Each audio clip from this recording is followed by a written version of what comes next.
বিশ্বনবী মুহাম্মদ রাসূলুল্লাহ সাল্লাল্লাহু আলাইহি সাল্লাম এই পৃথিবীর জমিনে যখন আগমন করবেন, সেই সমাজেও এমন কোনো অন্যায় অপরাধ ছিল না সেই সমাজের মানুষেরা করত না।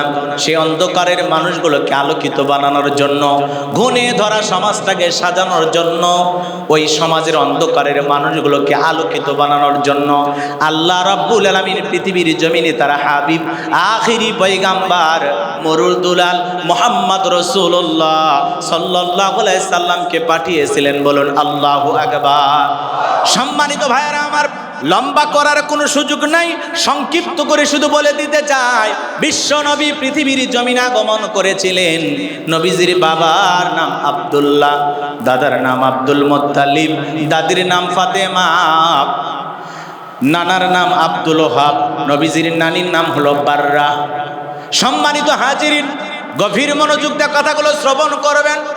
যে কথা আমি বলতে চাচ্ছিলাম, বিশ্বনবী মুহাম্মদ রাসূলুল্লাহ সাল্লাল্লাহু আলাইহি সাল্লাম মায়ের ঘরে থাকা অবস্থায় আব্দুল্লাহ পৃথিবীর জমিন থেকে বিদায় নিয়েছেন। নবীর বাবা আব্দুল্লাহ যখন পৃথিবীর জমিন থেকে বিদায় নিলেন, গভীর মনোযোগ দিয়ে কথাগুলো শুনবেন।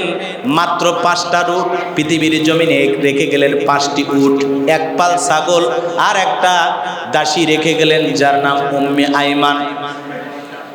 আব্দুল্লাহর ইন্তিকালের পরে আমেনা যখন জমিনে চলাফেরা করে, যেই রাস্তাতে হেঁটে যায় সেই রাস্তা দিয়ে সুগন্ধি পাওয়া যায়। মক্কার মানুষেরা কানা ঘষা শুরু করে দিল।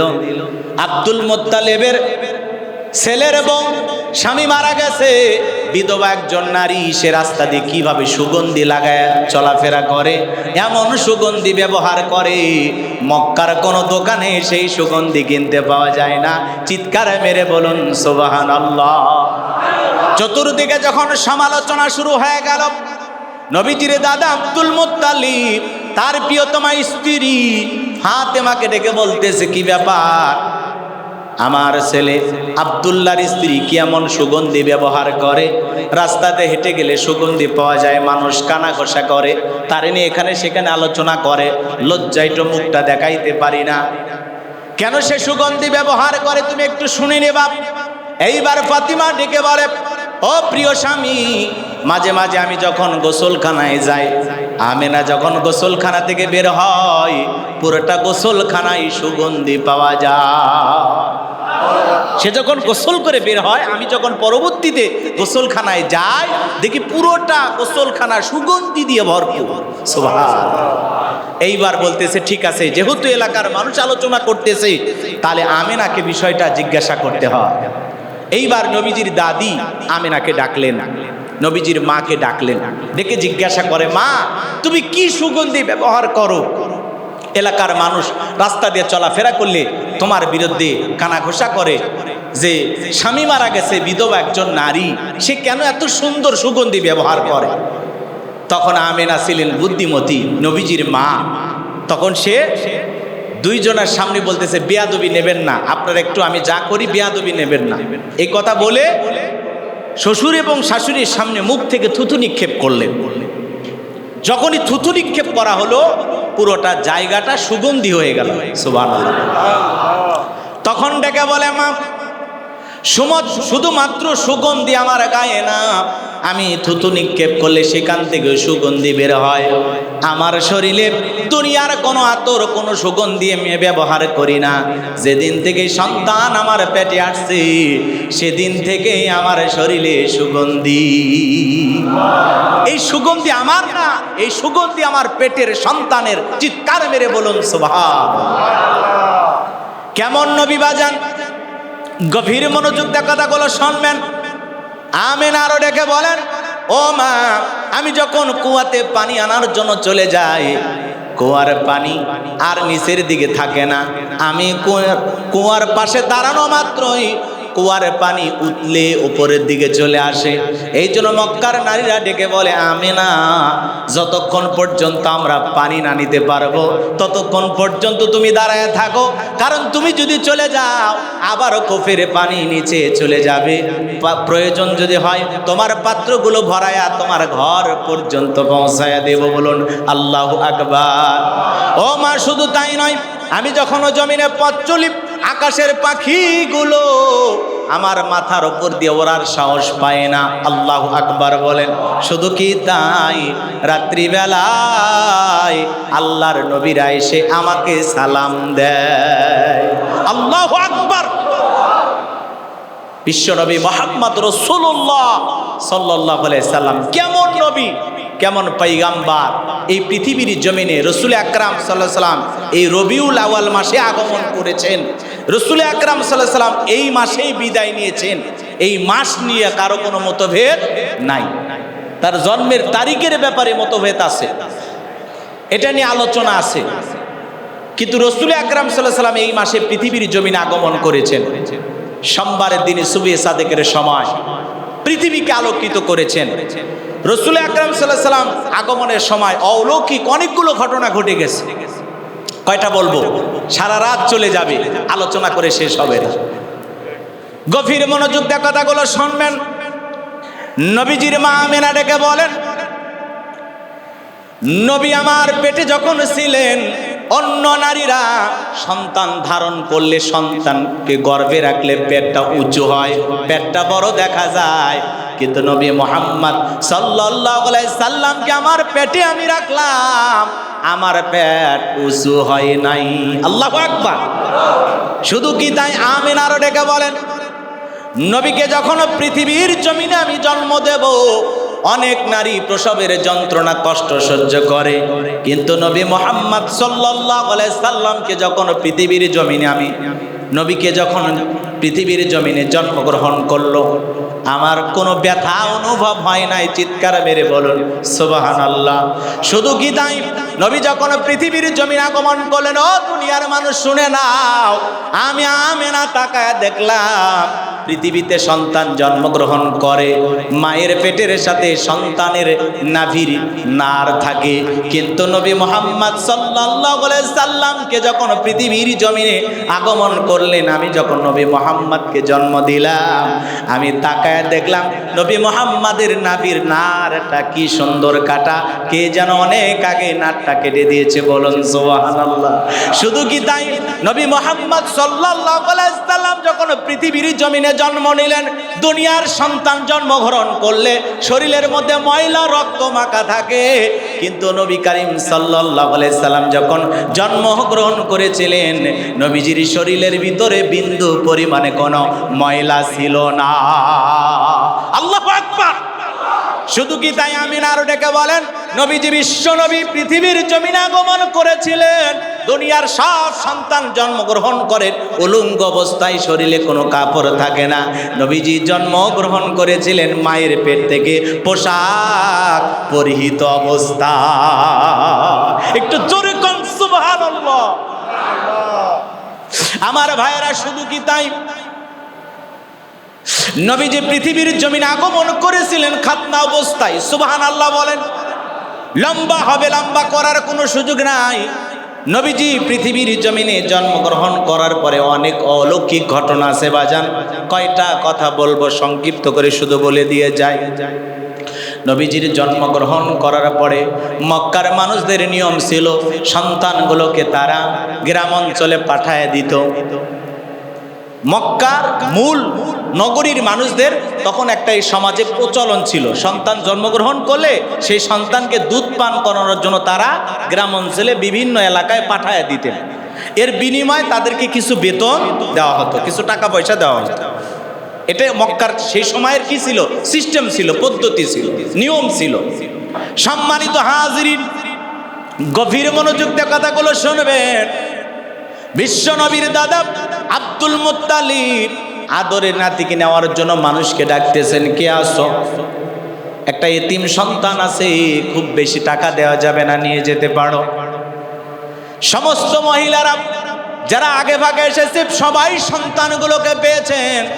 ভাগ্যবতী রমণী হালিমাতুস সাদিয়া কোনো সন্তান তিনি পান নাই, আর মানুষ তাকে সন্তান দিতেও চান নাই, কারণ তার চেহারাটা ছিল শুকনো, তার স্তনে নিজের সন্তান দুধ পায় কিনা সন্দেহ, চেহারা সুরত দেখে অনেকেই তাকে সন্তান দিতে চায় নাই। এই ভাগ্যবতী রমণী বিশ্বনবী মুহাম্মদ রাসূলুল্লাহ সাল্লাল্লাহু আলাইহি সাল্লামের চেহারার দিকে তাকাইয়া নবীজির চোখের সাথে চোখটা লাগার সঙ্গে সঙ্গে দিলের ভিতরে মহাব্বত ভালোবাসা পয়দা হয়ে গেল। স্বামীকে ডেকে বলে, স্বামী খালি হাতে ফেরত যেতে চাই না, খুব বেশি টাকা পয়সার আশাও করি না, এই সন্তানটা যাদের চাইতে বেশি সুন্দর, যার চেহারাটা দেখে আমার অন্তরে মায়া লাগছে গো স্বামী, আপনি অনুমতি দেন, খালি হাতে ফেরত যাব না, এই এতিম মোহাম্মদকে আমাদের বাড়িতে নিয়ে যেতে চাই। হালিমাতুস সাদিয়া বিশ্ব নবীর দাদা আব্দুল মুত্তালিবের কাছ থেকে বিশ্ব নবীকে গ্রহণ করলেন।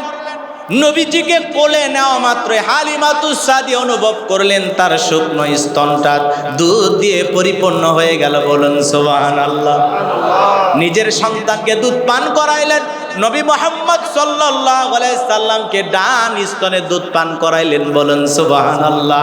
এইবার নবী মুহাম্মদকে নিয়ে যখন আমার ভাইয়েরা যেই দুর্বল গাধাটিতে দুর্বল বাহনে সফর করে এসেছেন, কষ্ট করে পরিশ্রম করে, চলতে পারে না, হাঁটতে পারে না, দুর্বল শহরেতে ভর করে এসেছেন, নবীকে নিয়ে ওই দুর্বল যানবাহনে ওঠা মাত্রই সবার আগে দ্রুতগামী যেই যানবাহনেতে তিনি এসেছেন, যে গাধাটির ওপরে তিনি এসেছেন, আহারে নবীকে নিয়ে ওঠা মাত্রই তরু তাজা হয়া সবার আগে কাফেলার সবাইকে পিছনে ফেলে বিশ্ব নবী মুহাম্মদ রাসূলুল্লাহ সাল্লাল্লাহু আলাইহি সাল্লামকে নিয়ে হালিমাতুস সাদিয়া তার বাড়িতে পৌঁছে গেলেন। বলুন সুবহানাল্লাহ।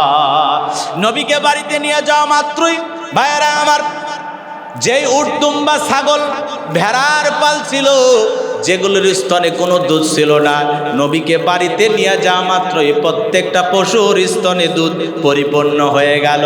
যখন দেখলেন আসমান থেকে সাদা পোশাক পরিহিত একজন আসলেন, নবী মুহাম্মদ সাল্লাল্লাহু আলাইহি সাল্লামকে, শিশু মুহাম্মদ সাল্লাল্লাহু আলাইহি সাল্লামকে 4 বছর বয়স অবস্থায় শোয়ায় দিয়েছেন। এই দৃশ্য দেখে দৌড়ে বাড়িতে গেছে, যা বলে, মা কে যেন আসছে, আমার ভাইকে ধরছে, আমার ভাই মনে আর বাঁচবে না। হালিমাতুস সাদিয়া দ্রুত চলে গেলেন। সেখানে যাওয়ার পূর্বেই জিবরাইল এসে বিশ্বনবী মুহাম্মদ রাসূলুল্লাহ সাল্লাল্লাহু আলাইহি সাল্লামের ওপেন হার্ট সার্জারি করলেন। শরীর থেকে কিছু ফেলায়া দিয়া সেগুলো আবার জান্নাতি পানি দিয়ে সুন্দর করে পরিষ্কার পরিচ্ছন্ন করে সুন্দর করে আবার অপারেশন, কুদরতি অপারেশন কইরা চলে গেছে। সুবহানাল্লাহ বলেন। আচ্ছা বলেন তো, এটা আল্লাহর পক্ষে সম্ভব কিনা? হ্যাঁ, জোরে বলেন, সম্ভব কিনা? পৃথিবীর কিছু লেখক আছে, তারা এই বিষয়গুলোকে নিয়ে মির্কি বেরাম, নানান ধরনের রোগের কথা বলেছেন। আস্তাগফিরুল্লাহ, নাউযুবিল্লাহ। লাইফ অফ মুহাম্মদ নামের একটি গ্রন্থেতে একজন লেখক তিনি বলেছেন, যেটা এক ধরনের রোগ, মাঝে মাঝে অজ্ঞান হয় আবার জ্ঞান ফিরে আসে, এতে তো কোনো কারিশমা নাই, কোনো কুদরতি খেলা নাই, এটা এক ধরনের রোগ। জোরে কর নাউযুবিল্লাহ। এইভাবে সে সমস্ত লেখকেরা বিভিন্ন গ্রন্থে বিশ্বনবী মুহাম্মদ রাসূলুল্লাহ সাল্লাল্লাহু আলাইহি সাল্লামের এই মজেজাকে, এই আল্লাহর কুদরতি অপারেশনটাকে তারা বিভিন্ন নাম দিয়া মানুষের কাছে খাওয়ানোর চেষ্টা করেছে। এর দ্বারা রসুলের শান মানকে ছোট করা হয়েছে। কথা কি বুঝতে পারছেন? আমার কথা কি কষ্ট হচ্ছে আপনাদের? এইবার হালিমাতুস সাদিয়া যায় দেখে নবীজি মুখটা মলিন অবস্থায় চুপচাপ দাঁড়িয়ে আছে, চেহারাটা মলিন। এইবার হালিমাতুস সাদিয়া নবীকে কোলে নিলেন। 2-3 দিন পরে নবীজি যখন স্বাভাবিক অবস্থায় ফিরে আসলেন, এইবার চলে গেলেন মক্কায় আমেনার কাছে। চিন্তা করলেন যে ঘটনা ঘটছে, যদি বড় কোনো ধরনের ঘটনা ঘটে, আমি মুহাম্মদকে তার মায়ের কোলে কিভাবে ফেরত দেব? আবার মন চাচ্ছিল না যে এই ছেলেটাকে তার মায়ের কাছে দিই, মন চাচ্ছিল না, আরেকটু থাক, এরকম হালিমাতুস সাদিয়ার মনের আশঙ্কা ছিল, মনের ভিতরে চাহিদাটা এরকম ছিল। সম্মানিত হাজিরিন, নবী যখন 4 বছর বয়স, নবীকে নিয়ে যখন হালিমাতুস সাদিয়া মক্কায় চলে গেলেন, আমিনার কাছে সন্তানটাকে বোঝায়া দিলেন, সব ঘটনা খুলে বললেন। তখন মক্কা নগরীতে একটা মহামারী চলতেছিল, রোগ শোকের সময় চলতেছিল, মহামারীতে সয়লাব, বিশাল বিশাল কঠিন কঠিন রোগ তখন মক্কা নগরীতে ছড়িয়ে পড়ছে। আমিনা সব শোনার পরে বলতেছে, বোন হালিমা, এখন মক্কার অবস্থা খুব একটা ভালো না, মহামারী, বিভিন্ন রোগ চলতেছে, ভাইরাস ছড়িয়ে পড়ছে, অতএব আর কিছুদিন মুহাম্মদকে তোমার কাছে রাখো, সময় সুযোগ বুঝে আমি আবার নিয়ে আসবো। এইবার হালিমাতুস সাদিয়া তো আগে থেকেই চাচ্ছিলেন যে মুহাম্মদ আরো কিছুদিন আমার কাছে থাক, তার আশাটা পূরণ হয়ে গেল। আল্লাহু আকবার বলেন। এইবার রাসূল আকরাম সাল্লাল্লাহু আলাইহি সাল্লামের বয়স যখন 6 বছর, লম্বা করব না, সংক্ষিপ্ত করে একটু বলে দিয়ে যায়, তখন হালিমাতুস সাদিয়া বিশ্বনবীকে তার মা আমিনার কাছে বুঝায়া দিলেন। রাসূল আকরাম সাল্লাল্লাহু আলাইহি সাল্লাম যখন মায়ের কাছে লালন পালন হতে লাগলেন, শিশু মুহাম্মদ সাল্লাল্লাহু আলাইহি সাল্লাম মাঠে খেলা দেখতে যায়। আহারে, প্রত্যেকটা সন্তান খেলাধুলা করে, তার বাবারা এসে সন্তানকে কাঁধে তুলে আদর করে নাম ধরে ডাকতে ডাকতে নিয়ে বাড়ির দিকে চলে যায়। নবীজির মনটা বড় খারাপ। একদিন সন্ধ্যাবেলা হয়ে যায়, নবী বাড়িতে যায় না। আমিনা অস্থির হয়ে গেল, আমার শিশু মুহাম্মদ কোথায়? আশেপাশে খুঁজতে খুঁজতে নবীকে পান না, খুঁজতে খুঁজতে খেলার মাঠে চলে আসছেন। খেলার মাঠে এসে দেখেন নবী মুহাম্মদ সাল্লাল্লাহু আলাইহি সাল্লাম, 6 বছরের শিশু মুহাম্মদ সাল্লাল্লাহু আলাইহি সাল্লাম। আমি যখন নবীর নামটা বলি মুখটা কেন নড়ে না? কি বলা দরকার? সাল্লাল্লাহু। নবীর প্রতি দরুদ পড়লে মহাব্বত কমবে না বাড়বে? নবীর প্রতি দরুদ পড়লে সাথে সাথে আল্লাহ তাআলা আপনার উপরে 10টি রহমত নাজিল করে দেন। নবীর নাম শুনলে কৃপণতা করবে না। এমন একটি নাম, এমন একটি আকর্ষণীয় নাম মুহাম্মদ রাসূলুল্লাহ, শুনলেই বলতে হবে সাল্লাল্লাহু আলাইহি ওয়াসাল্লাম। নবীর প্রতি দরুদ পড়তে কৃপণতা করবেন না। এই দরুদের প্রেম ভালোবাসায় অনেক রিকশাওয়ালাও নবীর স্বপ্নে দেখছে, শুধু দরুদের প্রেম থাকার কারণে, দরুদের প্রেম থাকার কারণে কৃপণতা করেন। মদিনাওয়ালা আয়েশা, আখিরি পয়গম্বর মুহাম্মদ রাসূলুল্লাহ সাল্লাল্লাহু আলাইহি সাল্লাম বাংলাদেশে এসে আপনার ঘরে দেখা করে যাবে। যদি রসুলের প্রতি সেই মহাব্বত, দরুদ, ভালোবাসা করে সেই প্রেম, সেই ভাব যোগাইতে পারেন। নবীর প্রতি ভালোবাসা নাই, মহাব্বত ভালোবাসা হইছে নাটক সিনেমার প্রতি, মহাব্বত ভালোবাসা হইছে দুনিয়ার প্রতি, মহাব্বত ভালোবাসা হইছে দুনিয়ার প্রতি। আজান শোনে, আজানের জবাব দেয় না। নবীর নাম শোনে সাল্লাল্লাহু আলাইহি সাল্লাম, পড়তে মনে চায় না। দিলের ভিতরে কতটা জং ধরছে, ইমানের ভিতরে কতটা কি বলবো, কতটা নিফাকি আমাদের ভিতরে ঢুকছে, দিলটা কত কঠিন হয়ে গেছে। নবীর নাম শুনলে মুখ দিয়ে সাল্লাল্লাহু আলাইহি সাল্লাম বের হয়। তাই কষ্ট পাইছেন? যতবার আমি বলবো ততবার যেন আমি আওয়াজটা শুনতে পাই। পারবেন তো ইনশাআল্লাহ? আমি নিজেও হয়তো বা 10 বার বলতেছি, 9 বার বলতেছি, 2-1 বার মিস হতে পারে আলোচনার কারণে। অনেক মহাব্বতের মানুষ আছে, আমাকে ফোন দিয়ে বলে যে হুজুর রসুলের নাম বললেন, অনেকবার দরুদ পড়ছেন, 2-1 বার মিস হয়েছে, বুঝেন নাই? আমার ভাইয়েরা, গভীর মনোযোগ দিয়ে কথাগুলো বোঝার এবং শোনার চেষ্টা করবেন। শিশু মুহাম্মদ সাল্লাল্লাহু আলাইহি সাল্লাম দাঁড়িয়ে আছেন। আমিনা ডেকে বলে, বাবা সন্ধ্যা হয়ে গেছে, সবাই বাড়িতে চলে যায়, তুমি কেন যাও না? নবী ডেকে বলে, মা সন্ধ্যাবেলায় খেলার মাঠে আমি দেখি কত বাবা এসে সন্তানের নাম ধরে ডাক দেয়, অমুক অমুক বলে ডাক দেয়। সন্তানটা আনন্দে আত্মার হয়ে বাবার হাত ধরে বাবার কোলে চইরা বাড়ির দিকে রওনা করে। আজ পর্যন্ত এতদিন মাঠে খেলা দেখতে আসলাম, কেউ তো আমাকে মোহাম্মদ বলে ডাক দিল না। ও আমার বাবা কোথায়? বাবারে দেখতে মনে চাও। আমিনা চোখের পানি ছেড়ে দিয়া কান্দে। শিশু মুহাম্মদ সাল্লাল্লাহু আলাইহি সাল্লামকে কোলের মধ্যে নিয়া ডেকে বলে, বাবা বাবারে দেখতে মনে চায়। ঠিক আছে চলো বাড়িতে চলো, তোমার বাবারে দেখার ব্যবস্থা আমি করব। এইবার সমস্ত ঘটনা শ্বশুরের কাছে খুলে বললেন। নবীর দাদা আব্দুল মুত্তালিবের কাছে অনুমতি চাইলেন, ছেলেটা বাবাকে দেখতে চায়, বাবার কবর জিয়ারত করতে চায়, আপনি অনুমতি দেন। মক্কা থেকে 460 কিলোমিটার দূরে আব্দুল্লাহর কবর। এইবার দাদা আব্দুল মুত্তালিব আমিনার সঙ্গে উম্মে আইমানকে দিয়ে বলে, ঠিক আছে যাও। এইবার বাজান গো আমার, বিশ্ব নবী মুহাম্মদ রাসূলুল্লাহ সাল্লাল্লাহু আলাইহি সাল্লাম মার সাথে চলে গেলেন বাবার কবর জিয়ারত করতে। বাবার কবর দেখে নবীজি অঝরে চোখের পানি ছেড়ে দিয়ে কান্না করলেন। লম্বা ঘটনা আছে, অনেক কাহিনী আছে, বলার সুযোগ নাই। আমিনা সেখানে 1 মাস অবস্থান করলেন সফরের ক্লান্তি বলার জন্য। আবার যখন সেখান থেকে মক্কায় স্বামীর বাড়িতে ফেরত আসার দিকে রওনা করেছেন।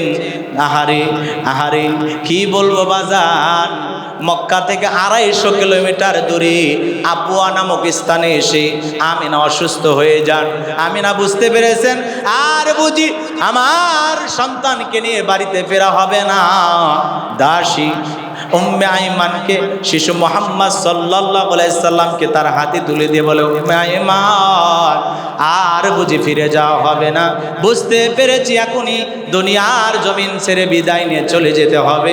আমার সন্তানটাকে তোমার কাছে দিলাম, তুমি কষ্ট করে নিয়ে যা আমার এই কলিজার টুকরা সন্তানটাকে তার দাদার কাছে পৌঁছায়া দিও। বাবার কবরে জিয়ারত করে ফেরার পথে আপনার আমার নবী মাকে হারাইলেন। নবীর বাবাও নাই মাও নাই, পৃথিবীর সেরা এতিম হয়ে গেলেন নবী মুহাম্মদ সাল্লাল্লাহু আলাইহি ওয়াসাল্লাম।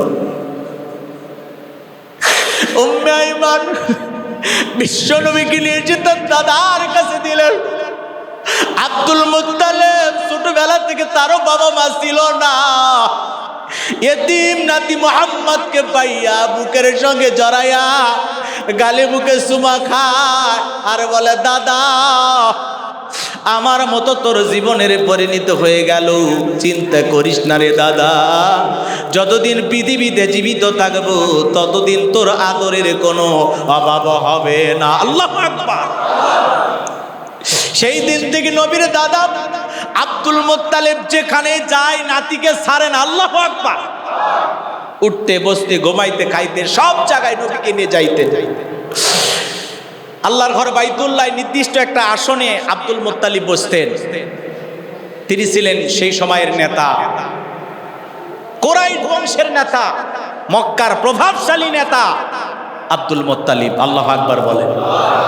তো তার একটা নির্দিষ্ট আসন ছিল একেবারে বাইতুল্লাহ খানায় কাবার ঘরের পাশেই, সে আসনে তিনি বসতেন। তো মাঝে মাঝে রসুল যখন ওই আসনে বসতে যাইতেন, রসুলের চাচারা অন্যান্য লোকেরা বাধা দিতেন।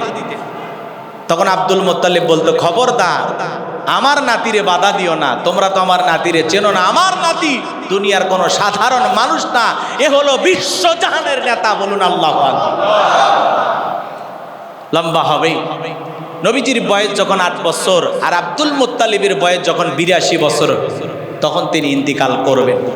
এমন মুহূর্তে তিনি তার কলিজার টুকরা সন্তান আবু তালেব, নবীজির চাচা, যার চেহারার সাথে নবীজির চেহারা এবং আব্দুল্লাহর চেহারার মিল ছিল, মৃত্যুর পূর্বে আব্দুল মুত্তালিব তার সন্তান আবু তালিবের হাতে বিশ্বনবী এতিম নাতি মুহাম্মদ রাসূলুল্লাহ সাল্লাল্লাহু আলাইহি সাল্লামকে তুলে দিলেন আর বললেন, এই সন্তানটার অবহেলা করিও না, এই সন্তানটারে তুমি ভালোবাসা দিয়া আদরে আগলা রাখবা। কিছু কথা বলে তিনি পৃথিবীর জমিন থেকে ইন্তেকাল করলেন। দাদার ভালোবাসাও বেশি দিন কিসমতে জুটল না। 8 বছর বয়সে নবীজি দাদাকে হারাইলেন। এইবার চাচা আবু তালেব নিজের সন্তানদের চাইতেও ভাতিজা মুহাম্মদ সাল্লাল্লাহু আলাইহি সাল্লামকে বেশি মহব্বত করতেন, ভালোবাসতেন। শুধু কি তাই, আবু তালেব বিশ্ব নবীকে নিজের বুকের ওপরে নিয়ে ঘুমাইতে এত মহব্বত করতেন, এতিম ভাতিজাকে এত মহব্বত করতেন, ভালোবাসতেন। আজ তো এতিম ভাতিজার সম্পদ ভোগ করার জন্য চাচারা পাগল হয়ে যায়। এতিম ভাতিজার সম্পদ ভোগ করার জন্য চাচারা পাগল হয়ে যায়। চাচা ওই রকম মহব্বত করে না, ভাতিজার খবর চাচা নাই না, চাচার খবর ভাতিজায় নাই না। ভাতৃত্ব, পারিবারিক যে বন্ধন, মহব্বত, ভালোবাসা, আত্মীয়তার সম্পর্ক, রক্তের যে একটা সম্পর্ক, সেই টানটা সমাজ থেকে উঠে যাচ্ছে। কথা কর না ভাই। চাচা ভাতিজা মারামারি নাই, কি জামানা, ভাতিজার হাতে চাচা খুন, চাচার হাতে ভাতিজা খুন আছে। কি লোভ লালসা ঢুকে গেছে এতিম ভাতিজাকে, এতিম ভাতিজিকে ঠকানোর জন্য মরিয়া হয়ে উঠছে। দুনিয়ার লোভ পেয়ে বসছে, সম্পদের লোভ লালসা পেয়ে বসছে। আমার বগুড়ার মুসলমান ভাইয়েরা, যে কথা বলতে চাচ্ছিলাম, ভাতিজা মুহাম্মদ সাল্লাল্লাহু আলাইহি সাল্লামকে বুকের উপরে নিয়ে আবু তালেব ঘুমাইতেন। নবীজির বয়স যখন হয়ে গেছে 10 থেকে 12 বছর, প্রথম ব্যবসায়ী কাফেলার সাথে সিরিয়ার উদ্দেশ্যে চাচার সঙ্গে শিশু মুহাম্মদ সাল্লাল্লাহু আলাইহি সাল্লাম এখন আর শিশু নাই, এখন হয়ে গেছে বালক। সুবহানাল্লাহ। 10-12 বছরের বালক, তারে নিয়ে চাচা ভাতিজারে তো ছাড়ে না, ব্যবসায়িক কাফেলা নিয়ে সিরিয়ার দিকে রওনা করেছে। এই ব্যবসায়িক কাফেলা নিয়ে রওনা করার পরে পথিমধ্যে একটা খ্রিস্টান পাদ্রীর সাথে দেখা। এই খ্রিস্টান পাদ্রী বিশ্বনবী মুহাম্মদ রাসূলুল্লাহ সাল্লাল্লাহু আলাইহি সাল্লামের চেহারার দিকে তাকাইয়া আবু তালিবকে জিজ্ঞাসা করতেছে, এই ছেলেটা কি? বলতেছে এটা আমার বেটা। বলতেছে না, এইটা তোমার বেটা হইতে পারে না, এই ছেলের বাবা পৃথিবীর জমিনে জীবিত থাকার কথা না। আবু তালেব অবাক হয়ে গেল, আপনি কেমনে বুঝলেন এর বাবা জীবিত নাই? বলে আমি এই ছেলেটাকে দেখে চিনতে পেরেছি গো, এই সন্তান সেই সন্তান, এই পয়গাম্বার সেই পয়গাম্বার যার কথা আমি তাওরাতে পড়েছি। আমি তাকায় দেখলাম এই সন্তানের মাথার উপরে একখণ্ড মেঘ এসে ছায়া দিল। আমি তাকায় দেখলাম ওই গাছ গছালিগুলো এই শিশুরে সিজদা দেওয়ার জন্য পাগল পারা হয়ে গেছে। এই দৃশ্যগুলো দেখে আমি বুঝলাম এই সন্তান দুনিয়ার সাধারণ কোন সন্তান নয়, এইটা তোমার ছেলে হতে পারে না। ও আবু তালিব, ভালো করে বলো এটা কে? বলে আমার এটা এতিম ভাতিজার বাবা মারা গেছে। আপনি কথা সত্য বলেছেন। এইবার পাদ্রী রেখে বলে, খ্রিস্টান ইহুদিরা যদি খবর পায় তোমার ভাতিজার তারা ক্ষতি করতে পারে, এমনকি হত্যাও করতে পারে। এই সন্তানটা ভবিষ্যতে পয়গাম্বার হবে, নবী হবে। ও আবু তালিব আর দেরি করো না, এই সন্তানটাকে আবার তুমি মক্কায় ফেরত পাঠাও। চিৎকার মেরে বলুন আল্লাহু আকবার। আবু তালিব তখন আর দেরি করলেন না, বিশ্বনবী মুহাম্মদ রাসূলুল্লাহ সাল্লাল্লাহু আলাইহি সাল্লামকে তখন মক্কায় ফেরত পাঠিয়ে দিলেন। তার প্রথম ব্যবসায়িক সফর ছিল 10 থেকে 12 বছর বয়সে। এইবার শিশু মুহাম্মদ সাল্লাল্লাহু আলাইহি সাল্লাম বালক হওয়ার পরে এরপরে আস্তে আস্তে নবীজির বয়স বাড়তে থাকলো। নবীজি যখন এদিক খেয়াল করেন 25 বছর বয়স, বিভিন্ন ব্যবসায়িক কাফেলার সাথে নবীজি ব্যবসা করার জন্য যান। যেই কাফেলার সাথে রাসূল আকরাম সাল্লাল্লাহু আলাইহি সাল্লাম রওনা করেন, সে কাফেলা দ্বিগুণ লাভ কইরা, যেই মালামাল বিক্রি হবে 3 মাসে, নবীজি সাথে গেলে ওইটা 1.5 মাসেই বিক্রি হয়ে যায়। এই জন্য তার একটা সুনাম সুখ্যাতি ব্যবসায়িক হিসাবে ছড়িয়ে পড়ল। এই খবর সম্ভ্রান্ত সেই সময়ের সবচেয়ে ধনী মহিলা আপনার আমার মা খাদিজাতুল কুবরা রাদিয়াল্লাহু তাআলা আনহা, তার কানে যখন পৌঁছে গেল মুহাম্মদ সাল্লাল্লাহু আলাইহি সাল্লামের সুনাম সুখ্যাতির কথা, তখন তিনি তাকে প্রস্তাব দিলেন যে আপনি যদি আমার ব্যবসায়িক কাফেলার দায়িত্ব নেন, আমি আপনার সাথে ব্যবসা করতে রাজি আছি। রাসূল আকরাম সাল্লাল্লাহু আলাইহি সাল্লাম রাজি হয়ে গেলেন এবং একটি ব্যবসায়ী কাফেলা নিয়ে তিনি রওনা করলেন। মালামাল বিক্রি করে অনেক কোন লাভ কইরা সব টাকা খাদিজার কাছে জমা দিয়ে দিলেন। এই যে রাসূল আকরাম সাল্লাল্লাহু আলাইহি সাল্লামের আমানতদারিতা, তার ব্যবহার, তার ওঠা বসা, চাল চলন খাদিজাকে মুগ্ধ করলো। খাদিজা সে সময়ের সবচেয়ে ধনী মহিলা ছিলেন, সম্ভ্রান্ত উন্নত চরিত্রের একজন নারী ছিলেন আম্মা জান খাদিজাতুল কুবরা রাদিয়াল্লাহু তাআলা আনহা। মক্কার বড় বড় ধনী প্রভাবশালী নেতা খাদিজাকে বিবাহের প্রস্তাব দিয়েছিলেন, প্রস্তাব ফিরায় দিয়েছেন। কিন্তু নবী মুহাম্মদ সাল্লাল্লাহু আলাইহি সাল্লামের ব্যবহার, চালচলন, উঠা বসা তাকে মুগ্ধ করলেন। এইবার তিনি রাসূল আকরাম সাল্লাল্লাহু আলাইহি সাল্লামের কাছে বিবাহের প্রস্তাব পাঠাইলেন। খাদিজার দাসী এসে যখন বিশ্বনবী মুহাম্মদ রাসূলুল্লাহ সাল্লাল্লাহু আলাইহি সাল্লামকে বিবাহের প্রস্তাব দিলেন, রাসূলের মুখটা লজ্জায় লাল হয়ে গেল। সুবহানাল্লাহ। তিনি লজ্জায় মাথাটা কি করলেন? নত করলেন, আর চেহারাটা লাল হয়ে গেছে। কি লাজুক ছিলেন মুহাম্মদ সাল্লাল্লাহু আলাইহি সাল্লাম। বিবাহের কথা শুনে কি পাইছে? শরম পাইছে, লজ্জায় মুখটা লাল হয়ে গেছে। আমার ভাইয়েরা, বিবাহের কথা শুনে নবীজি লজ্জায় মুখটা লাল হয়ে গেল। নবীজি ডেকে বলে, আমি আমার বিবাহের কথা বলতে পারি না। ঠিক আছে, আমার একজন অভিভাবক আছে, আমার চাচার কাছে বিবাহের প্রস্তাব দিতে হবে। আমি আমার বিবাহের ব্যাপারে সিদ্ধান্ত নিলে হবে না, আমার অভিভাবক আছে চাচা। সুবহানাল্লাহ কোন। নবীজির চাচা আবু তালিবের কাছে খাদিজা বিবাহের প্রস্তাব পাঠিয়ে দিলেন।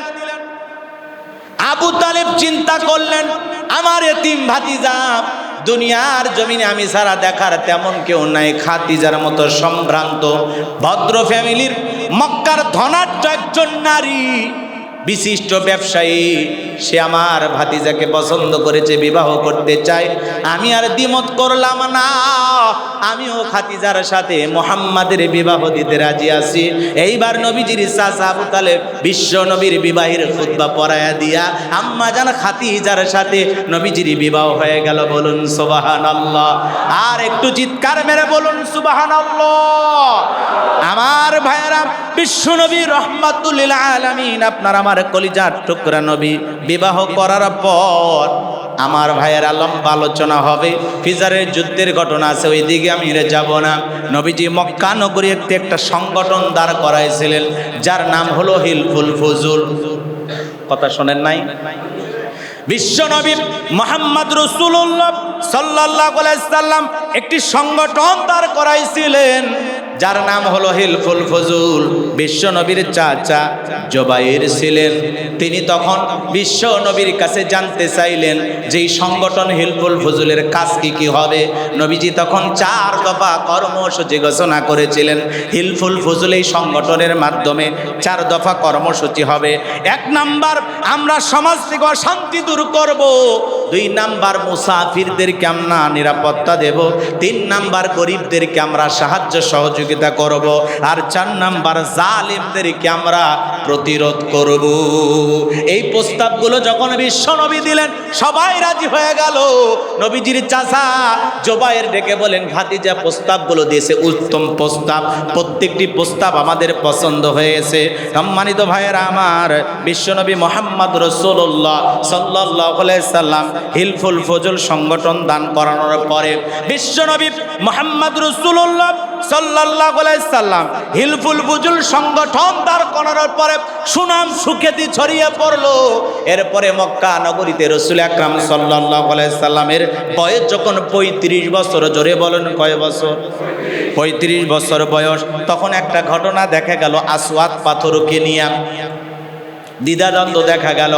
মক্কার প্রভাবশালী গুরুত্বের লিডারেরা সবাই ডেকে বলেন, এই আসওয়াদ পাথর আমরা তুলব। বিভিন্ন গোত্র ছিল তখন, গোত্র লিডারদের শাসন ছিল। কথা কি বুঝতে পারছেন? তো বিভিন্ন গোত্রের লোকেরা ডেকে বলতেছে, আমরাই আসওয়াদ পাথরকে তার নির্দিষ্ট স্থানে রেখে দেব। খানায় কাবা তখন নির্মাণ চলতেছিল।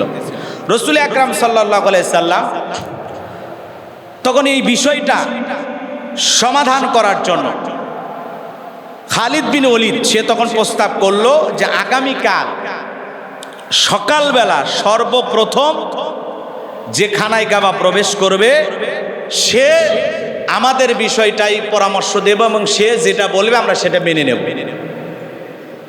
এটা ঝগড়া ক্যাসাল করার দরকার না। আগামীকাল ভোরবেলায় সর্বপ্রথম যে বাইতুল্লাহ মসজিদুল হারামে প্রবেশ করবে সেই ফয়সালা দেবে কি হবে।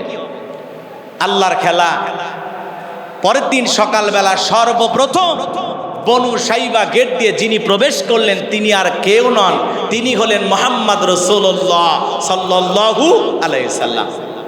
রাসূল আকরাম সাল্লাল্লাহু আলাইহি সাল্লামকে দেখা মাত্রই আব্দুল্লাহ বিন সাইফ তিনি তখন বললেন, হাযাল আমিন রদিনা হাযা মুহাম্মদ, এই তো আমাদের আল আমিন, আমরা যাকে বিশ্বাস করি, যাকে মহব্বত করি, যার উপরে সন্তুষ্ট, এই তো আমাদের মুহাম্মদ। আল্লাহু আকবার বলে।